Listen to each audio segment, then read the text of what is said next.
Yo gamers, what's up? It's me, GoldDemon 12, or just GoldDemon. And today we're going to be making another Honkai Star video. So, apart from me not uploading, I don't want to see anything in the comments about not uploading, but point is, oh god, where am I going with this? So, the point of this video, and again, I actually recorded this before, like, weeks ago, because I wanted to talk about it then, but I never actually published it on the channel. And there are reasons for that, but we're not going to get into that. It's just that my mind has sort of changed on the subject a little bit since then. And what that is Jing Yuan, or as many people like to call him, Midwan.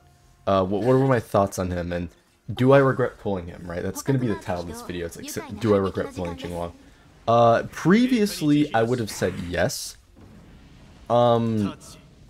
But again, I'm a full believer of pull who you like first. Again, on this channel, I help people I help people with whatever they need, and in order to maximize like their favorite character, right? That's what I do here. Like we're chilling, you know. I'm just here maximizing the characters I like. I can help you do the same, and all that. But I mentioned that because again, I'm typically live on Twitch. I'm getting sidetracked. But back to being on topic. I bring that up because Jing Yuan is one of the characters I liked, and so of course I got him. Knowing full well of who's gonna come next, right? Because he comes out, we have trip marketing for Dan and all these other characters, and if you're looking at the sussy information, you know, you probably could have seen, i.e., who's better and all that. And so, I mean, yeah, so I summoned for Jing Yuan, right?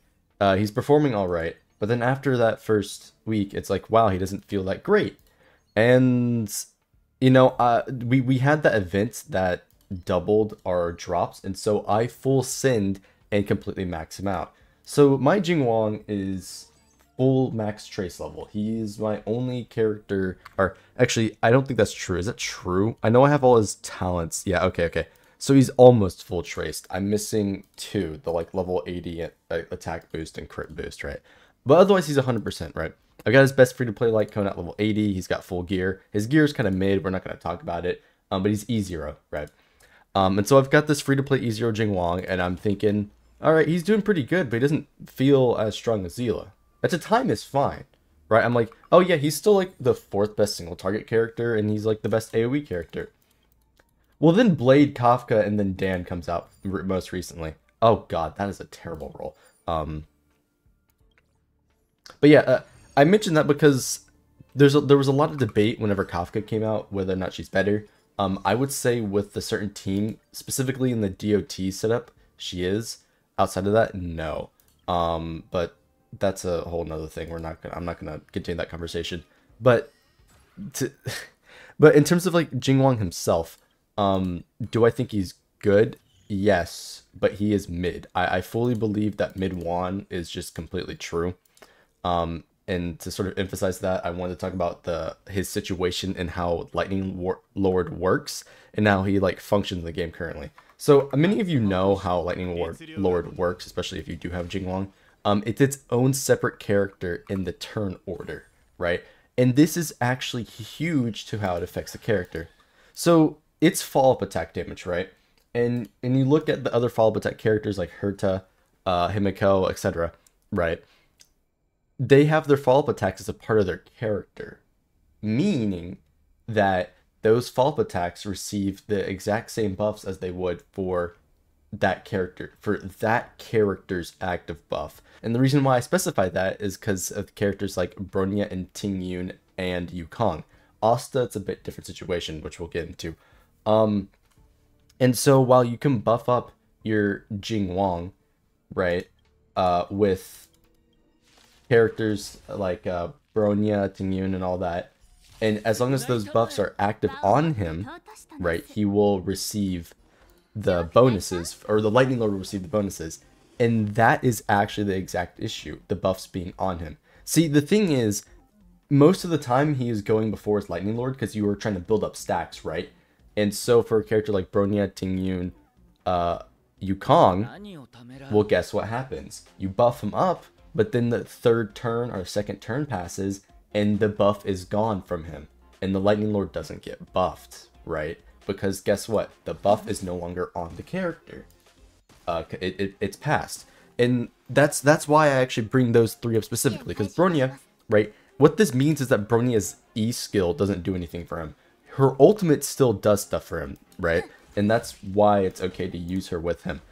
However, her skill, I call it E skill because Genshin, but it's still the E button in Honkai, so I guess the same applies. But her actual skill, you use it, the damage buff is only for that action. It's not for the Lightning Lord. That skill will never buff the Lightning Lord. And that's the problem, because this goes on for Yukong. If Yukong doesn't have her active, like her Roaring Bowstring buff active while the Lightning Lord is going, it is not getting the crit and attack boost, which sucks and ruins their synergy together. Unless, of course, you have E6, you can get some turn extension and actually allow it to buff it, but that's a whole nother combo. Or you could just have certain speed ratios, but point is, with Yukong, most of the time, Lightning Lord's not getting buffed from the buff. And then there's Jing Yuan, who's like his best partner for the whole thing. I think it's almost mandatory to run Jing Yuan with Jing Yuan for many reasons, mainly energy reasons, so that you can get enough stacks. Now, mine is at the point to where I consistently get 6+ stacks every time Lightning Lord goes off, and I'm very happy with the setup I have him in, but it's still unfortunate that he just doesn't output as much damage as some of these other characters. Actually, let me go back to Jing Yuan real quick. If you are on that last like little dot of her buff here, let me hide the camera. You see at the bottom of the buff, if that will go away because it's on turn, right? And so you'll activate your skill on Jing Yuan, but then that goes away whenever the Lightning Lord attacks, right? So same issue on her as well, but typically because it lasts 3 turns, you just reproc the buff, and you're basically good on Jing Yuan. And as for Asta, it's always active until Asta goes, and she buffs speed, so you can reliably actually have Asta's buff up. But yeah, so to go back to the Jing Yuan himself, so as I mentioned, right, the buff falls off for a lot of these characters, and that doesn't allow them to work. And that's basically the biggest problem. I think that's incredibly annoying with how that's designed. Is that going to change? Obviously, no. I just wanted to share my thoughts on specifically that, and why he can suffer versus someone like Zila, who won't suffer from those buffs, because either her extra turn doesn't count against her with, what's her name? Yukong. The extra turn actually doesn't eat up a charge, which is pretty nice, right? If there's any other characters with extra turn, it should eat the charge. I know turn advancement, like with Dan and Susheng, it will actually eat the charge, in case you didn't know about that. It does actually eat the charge. So keep that in mind if you're using Yukong. But why this is a problem for Jing Yuan and potential future units is because if there are any other follow-up attack characters who have a similar style like the Lightning Lord, they will suffer in the same way, right? The character that is, or the follow-up attack, like character, in this case Lightning Lord, won't always receive the buffs that you apply to them, unless of course they are going at the same time, or slash a part of the character, like Himiko, for example, right? And that's what's kind of annoying. And so to explain, like, oh, do I regret him? I don't really regret him, to be honest with him. I still like him as a character. He just doesn't feel as strong as some of these other 5 stars, especially in comparison to Dan, who is just the best damage dealer in the game. Just flat out, like we know this, right? We know he's the best damage dealer, without question.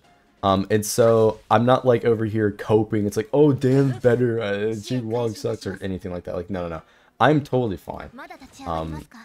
I just wish Jing Yuan was better.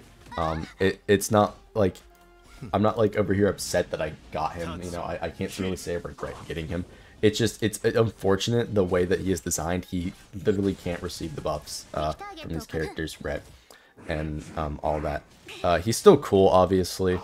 But yeah, I just want to talk about that, and I believe that covers everything with him, because I don't really think he's skill point inefficient. If people were like gonna think I was talking about like that, or no, like depending on it really just depends on your team build, right? If you're running like the team I'm showing in the background, you're totally fine. I probably should have reset that actually, but anyways, um, yeah, if you're running, uh, like depending on the team you're running, you don't even need to worry about skill points. It's more about a team build thing and whether which characters you're using, right?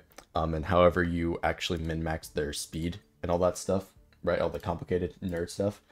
But yeah, Jing Yuan himself, it's like I like the character. He just doesn't feel as strong as other ones, and as I already talked about, the buffs can fall off, right?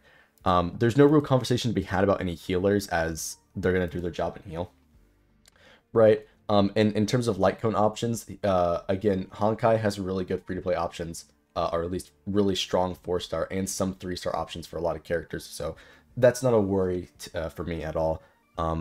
Unless you're a Harmony, unless you're a Harmony character. Harmony characters have some pretty whack builds, but that's a whole nother video, right? But I mean, yeah, that's mainly it, I guess, for Jing Yuan. I think that's everything. I can't think of anything. Maybe someone in the comments can down below. I do want to know you guys' thoughts. Do you regret pulling Jing Yuan if you pulled him? Or what are your thoughts on Jing Yuan, I guess, versus other DPSs, right? Just want to have a conversation about that. And now to the next point, right, which is related to Jing Yuan in terms of Lightning Lord and the follow-up attacks.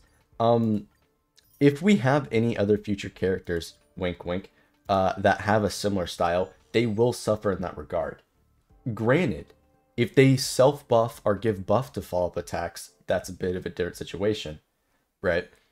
Especially if they have turn advancement instead of speed increase. Because the thing with the Lightning Lord is that turn advancement would actually be to its detriment. They designed it intentionally for you to build stacks via speed and then come up and attack. If you had turn advancement, that would allow that actual like little being to attack multiple times, right? Like really fast, just come up, boom, attack. And that's going to be good for higher base multipliers. Lightning Lord, you need to build up to a high multiplier. And so, again, it's not like these characters are bad. It's just they need different things to be effective, right? They can't use buffers in the same way. So, yeah, it will be interesting to see what Hoyoverse does going forward. If we'll ever receive a character who just flat out buffs follow-up attacks on the team. You know, of course, they could always do that with a main DPS. But it will be interesting to see like if there is like a support character who specifically buffs follow-up attack damage received or anything like that. Like as what I'm saying, like with the team I'm using, right, Pella, she is a net gain on skill points, and she gives basically a 20. I did the math. That's like around 25% damage bonus just for like having the debuff on the targets, which is really strong, right? So she's just on the team, and it's just a net positive to the team. There's like no downside to running her, and so it works. And so if we have that, but like a bigger damage buff, that'd be fantastic for these characters. Or put that on a healer, right? I know Locha has his 20% attack, which is really strong for anyone who does follow-up attacks. But yeah, it'll be interesting to see how they do that going forward. And I guess that's it, you know? Let's see. So I covered why Jing Yuan, why I don't really regret him. It's because like I still like him, and he's somewhat, he's still effective, but he's not nearly as effective. Like he is in the middle of a pack. That's why he is mid-1, right? I covered why he doesn't really work with the buffers, because the buff just falls off because he goes first. And then I also covered what like future units, what they could be. So yeah, I think that's everything. I would have higher level gameplay in the background, but I am trying to do stuff IRL and obviously grind this mode as well. But yeah, that's about it. Tell me what you guys think down below, your thoughts about Jing Yuan and everything, and I'll see you next time.